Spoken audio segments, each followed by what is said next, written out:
Good morning. Let's take a look at some of yesterday's footy and in the Euros.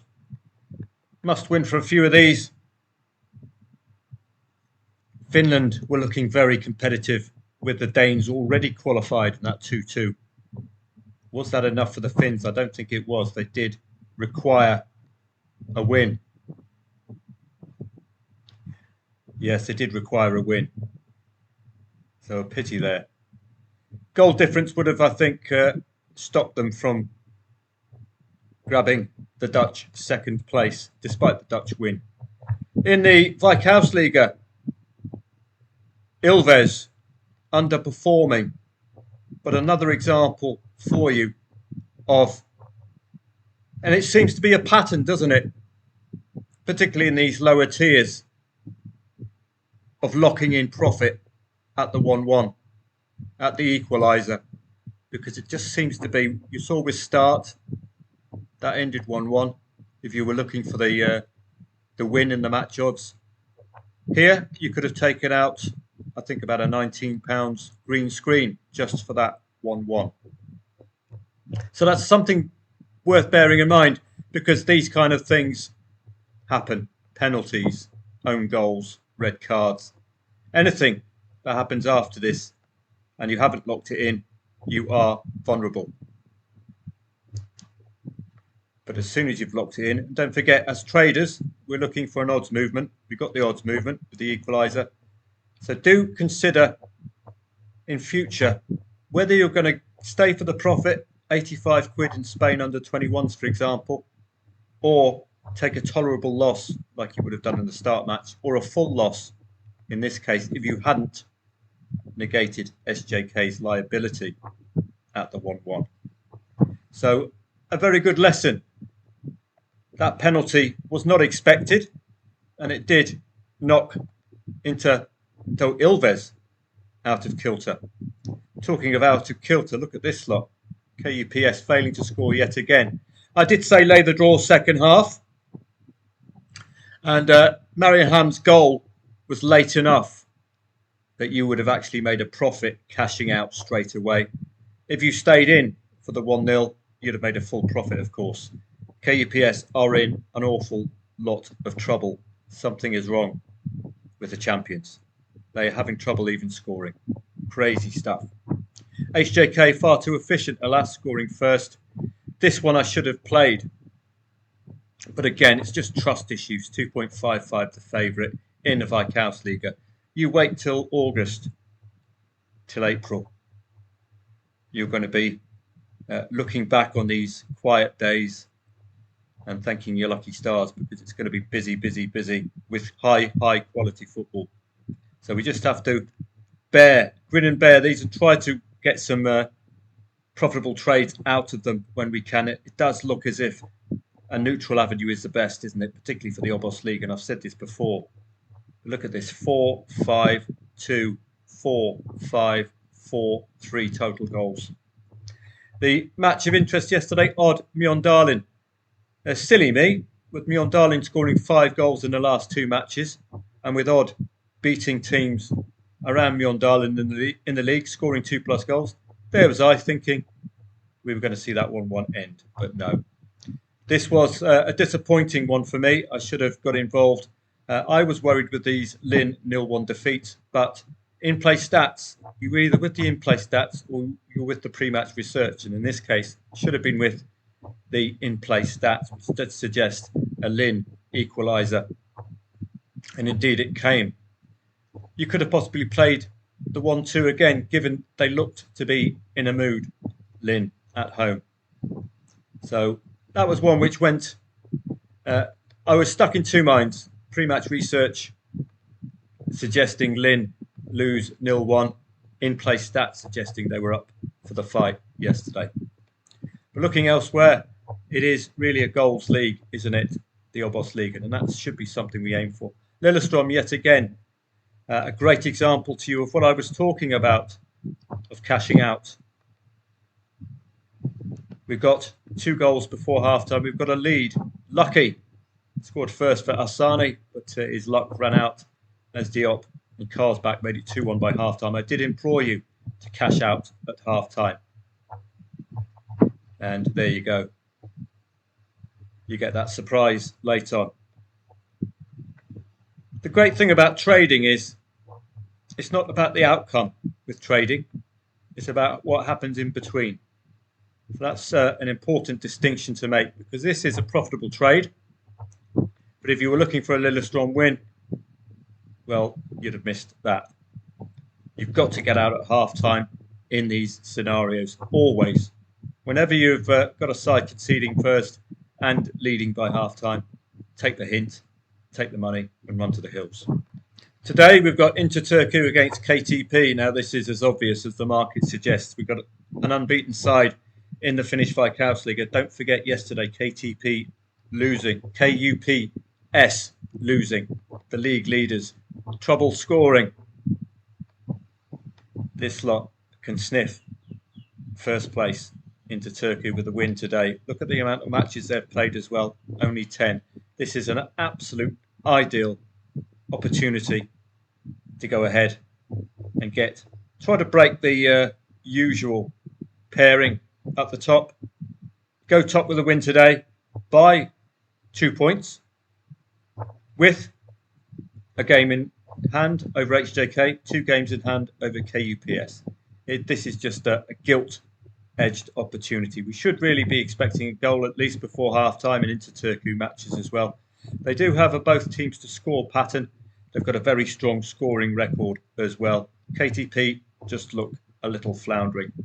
FIFA World Club Cup I've left alone pretty much. You saw a Real Madrid drawing with Al Ali yesterday. Or was it Ali G they drew with yesterday? So not especially reliable. Ordinarily, on paper, all things being equal, Atletico Madrid would take this lot to town.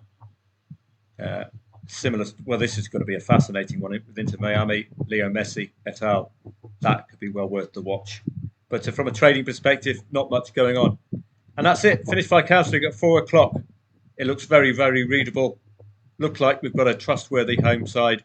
Let's hope the KTP read the script and take a 3-goal lead by half-time, because that will be very nice indeed. On a quiet day like this, do please go and have a look at the tennis, because Wimbledon will be with you before you know it. So get your hours in here retrospectively. And again, not a good trading day in Hala. You can see everything finishing in 2 straight sets, which is not good for the trader, because first set winner, all favourites winning yesterday as well. That was the closest we got, Mikkelsen and Tsitsipas. Note the odds. Interesting, isn't it? Stefanos Tsitsipas not favourite. Looking in London, first port of call would be the Brits. Draper loses the first set, front of home support. Yes, please. He's going to be giving 110%, covering every blade of grass. Mensik against Bautista Agut. I did mention this yesterday. He's okay on grass. Bautista Agut. So that could have been a speculative play. Why?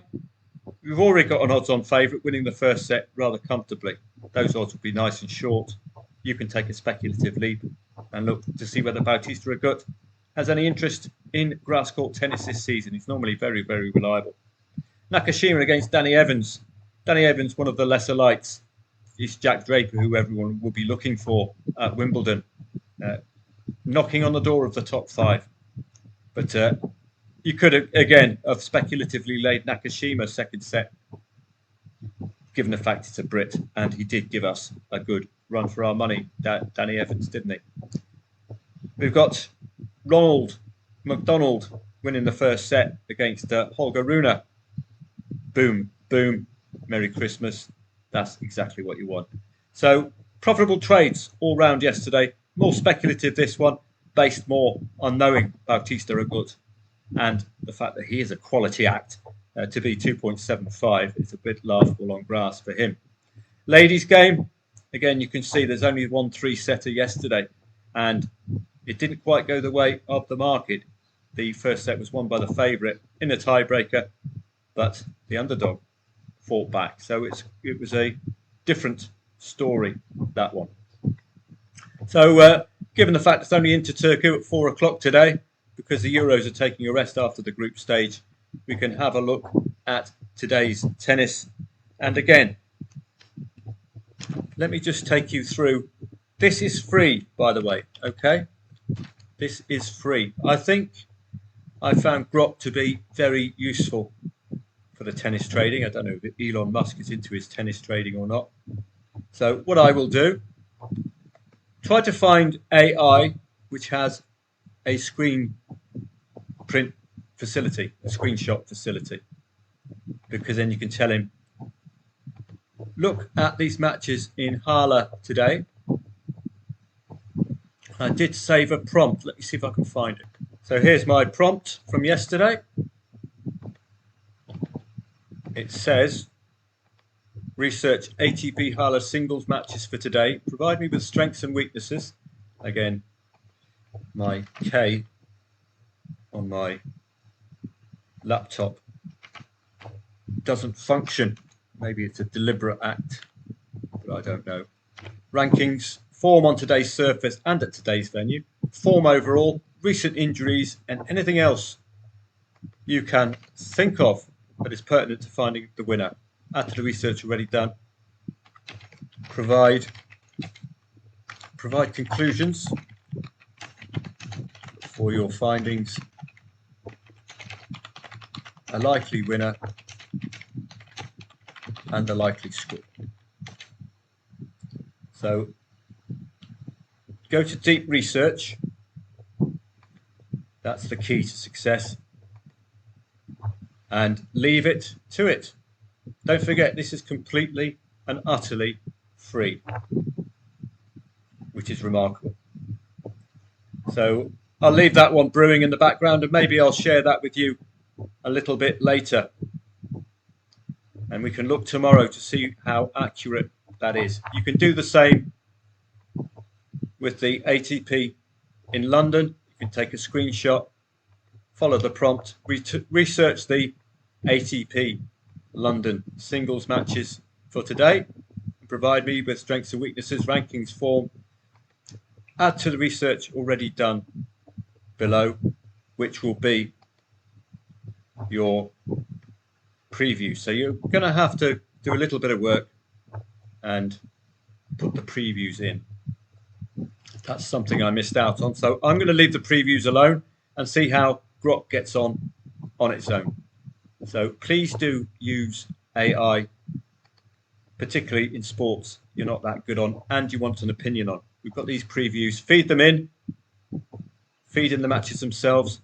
Grok will look at the ATP rankings. It will look at hundreds of websites that I will never have a chance to look at. You can see now already he's picking up the rankings, which are important for us. And then he's going to be looking at recent grass form, recent form on all surfaces, and any other angles, head-to-heads, etc.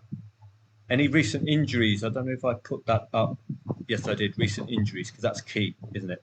Injuries and retirements, because retirements could hide an injury. You can also ask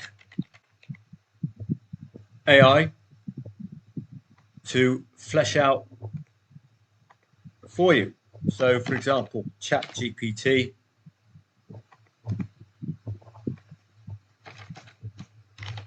Make this prompt even more effective for Grok, and include any additional elements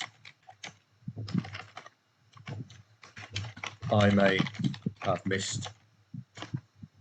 So there we go. And don't forget, you can use ChatGPT for free as well. I'm using the paid for because he is literally my assistant, or she, or it. So here's your prompt for Grok.